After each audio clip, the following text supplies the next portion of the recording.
Hi again, everyone. I'm Ollie Matthews. This is Societal Narcissism. This video is sponsored by contribution from Carter Pewterschmidt from Pewterschmidt Industries.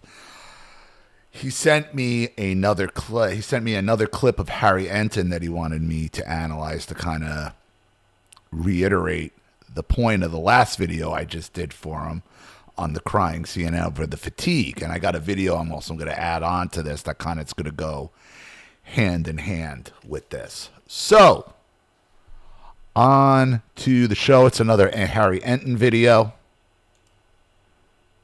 And let's get right to it. You know, if we just take a look at the baseline numbers here, this is Trump's net approval rating on immigration. It's gone up like a rocket. Compare now. This is all about Trump now. This Trump himself, his approval rating. On immigration, he was down in 2017, down 21 points. Now he's at +1. This is unrecoverable for the Democrats. This is unrecoverable. This is now. This is now with the riots and everything that's going on in LA. This is now when this poll was taken. Now versus 8 years ago during Trump's first term. Look at this. In his first term, Trump was way underwater at -21 points. But look at this. He's up over 20 points. Now in the aggregate, he is in positive territory at +1 point on his net approval rating. Some other polls even have it a little bit higher than that. There is no issue on which Trump is doing so much better than he was in his first term, more than the issue of immigration. No wonder the Times has written up. We want this fight. So no matter what you hear in the media, no matter what you see from the friggin' bullshit globalist mainstream media, it's bullshit. Americans don't believe it. Immigrants don't believe it. I've been telling you, you give the narcissist, you give the sociopath, you give them the rope, they will hang themselves. They will do the work for you. The only way to win is to not play their game. The way that he is, Trump is begging for a fight on this because he knows what he's doing so far is working with the American electorate. Where does immigration rank on issues for him? And again, this is CNN. CNN hates Trump. It hates Trump.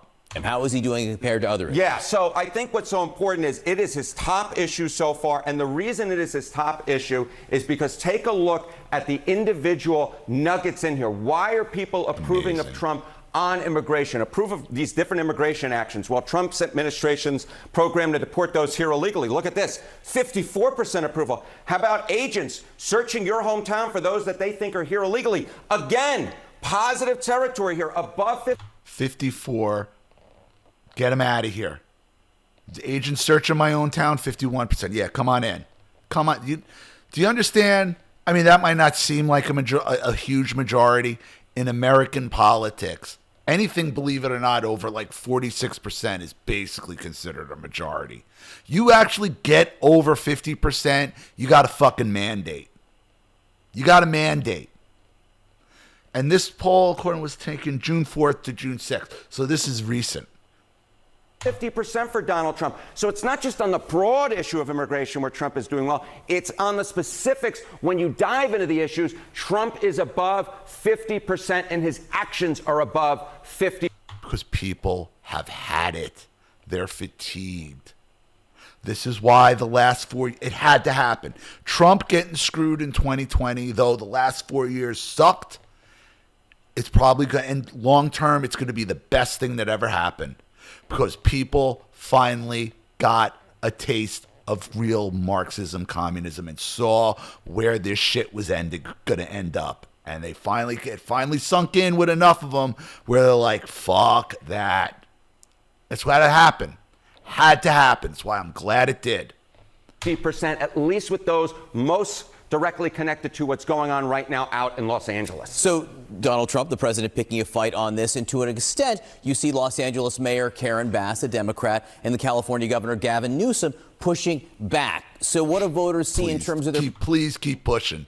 Please keep pushing. Perceptions of Republicans, the president, or Democrats, say Gavin Newsom on this issue? Yeah, the American electorate believe that the Democrats don't have a clue on the issue of immigration. I mean, you could just take it here. Closer to trust more in immigration. Democrats. Republicans are never +6 in anything. +6, +6, +19. They don't get those numbers for anything. The only time Republicans ever got those type of numbers was for George Bush directly after George W. Bush after 9/11. He was like at 80% and like, but that's a different situation entirely. And boy, did those numbers plummet because he left office somewhere in the teens. Democrats versus Republicans. Got 3 different polls for you across the board. They all tell the same story. Republicans lead on the issue of immigration. You see it here, CBS +6. You see it here, CNN +6. You see it here, Ipsos, even bigger, +19. No matter what poll you look at, no matter which way you cut it, the American public is with the Republicans. The American public is with Donald Trump, and to a much greater extent than they were in term number 1. And it's not just on the broad issue of immigration, it's on the specifics as well, in which the American public is with Donald Trump and the Republicans. And that is why Donald Trump is eager to take on this fight and eager for those scenes out of Los Angeles. I was just going to use that word eager. This explains some of that eagerness to push forward ever more on this. Some people, the American people, they're in the majority. They want them out. They want mass deportations. They want them out. They're done. It's over. But yet they're going to keep pushing. And I say let them. And my second video to follow this up is just to reiterate. This is Elon just posted this yesterday. So this is, and I agree with this guy 100%. Don't ask me if I support the protests that are going on in LA. I 100% do. Yep. Please keep going. Burn down your own backyard if you must. You know why? Because this right here is the greatest campaign ad that this side never had to pay for. Y'all motherfuckers out there in Los Angeles throwing a full-blown fucking tantrum. Ever. You're standing on top of burned cars, waving Mexican and Honduran flags and whatever. Please keep going. Please keep going. Because what you realize is what Newsom and Bass and all them out there, they're trying to get somebody killed so that way they can martyr them and they think that it's going to turn the tide. It's not. It's not. We understand in these protests it's going to escalate and something bad is going to happen. But it's going to be on the protesters. We're not blaming the cops. We're not blaming the military. It's not happening. We realize this is going to get ugly. It's going to get ugly. We know it. We accept it.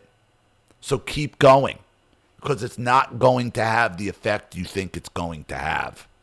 Like y'all just crawled out the Rio Grande, screaming death to America, in a country that gave you the fucking freedom to do that shit. You were born at Kaiser Permanente in Burbank. Stop it. You ain't El Chapo, you're Chris from Pasadena. You ain't cartel born. You were Target born with a Costco membership by age 5. Yup. You're drama theater kids. You didn't get bullied hard enough in high school. All this thing about bullying, no, there wasn't enough bullying. Because if you were bullied hard enough, you'd be too afraid to ever do something like this. But no. You've been told, you've been given participation trophies, how wonderful everything you do is. And most of these activists, most of these ones, the ones who were born here, they're all ex-theater kids. They're all ex-drama theater kids. Singing musicals, singing and dancing and prancing and the whole fun. You know, along with DEI being eliminated, there has to be a full-throated action to eliminate all drama, theater, and musicals from K through 12 schools, public and private. I don't even think you should allow it to be in a musical until you're over 21. How about that? How about that? Half you motherfuckers protesting ain't even Mexican. You're American with Mexican heritage. And a tattoo of the Virgin Mary you got on a Vegas bender. Don't get it twisted, I respect the heritage. But flying a foreign flag while shitting on the country that gave you the fucking freedom to do it, that's not pride. You don't even go to fucking Mexico unless it's for spring break in Cancun with a passport you got from the US government. And you won't go live there. Why? Because you like your DoorDash. Your 7-Elevens, your air conditioning, and your freedom to scream dumb shit without a cartel rolling up on your motherfucking ass. But you want to wave their flag all over our country, right? Let's be honest, ain't nobody screaming death to Mexico while flying an American flag through Guadalajara. You know why? Because that's how you end up in a back alley, starring in Cartel TikTok Season 3. Meanwhile, the rest... It's illegal. And it's illegal. You can't protest another country. You can't be an American and go to Mexico and protest them and wave. They'll lock you up. You will go to prison It's against the law. Of America is sitting back watching you block freeways during rush hour, destroying businesses, wearing $300 fucking Jordans, screaming about injustice in the city with the most social doing your high school drama club dances. And that's another reason why I want them banned, because all singing and dancing is a form of taunting. That's all it is. If these people are singing, if they're dancing, they're taunting. They're taunting. That's how I always felt watching musicals. I always feel like I'm being taunted, because there's a subliminal taunt to it.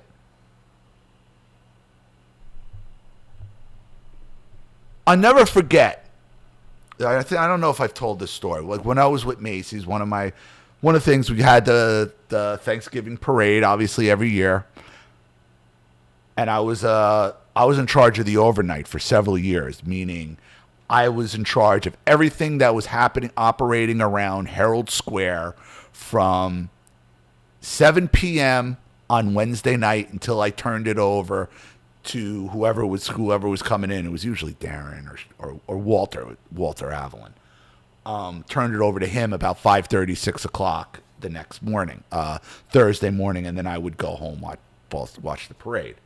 But everything that operated around the Herald Square building was me, because they run the entire parade overnight. They do like a practice run where the bands come in, and all the bands and the dancers and all that performance you see in front of the building, in front of Broadway, is all practice starting at they start practice at 11 at night, and it goes to about 4 in the morning, where they have to go and then start resetting for the actual parade. And one of the performances was, there's a lot of singing and dancing, and one was these little kids. And I remember watching the boys, and they got them singing and dancing, and it was so effeminate. And one of the fathers got into a fight with the mother and whoever the dance instructor's like, I don't want my kid dancing and singing and prancing around. And he was using certain words like, and I'm just I couldn't say anything. I'm just standing there, like acting like I'm watching, and I'm listening to this, and I'm watching how, because I thought it before the father said anything. I'm like, why are they doing this to these boys? It's so effeminate. It's so effeminate. They're doing making them like. It was over the top, and it really. And the father was like, I want my son out of this. My son is not going on national television doing this. And he told the wife, I wanted nothing to do with this. This is Jesus. This is like 1999, 2000. This is definitely, it was pre 9/11. Had to be 99 or 2000.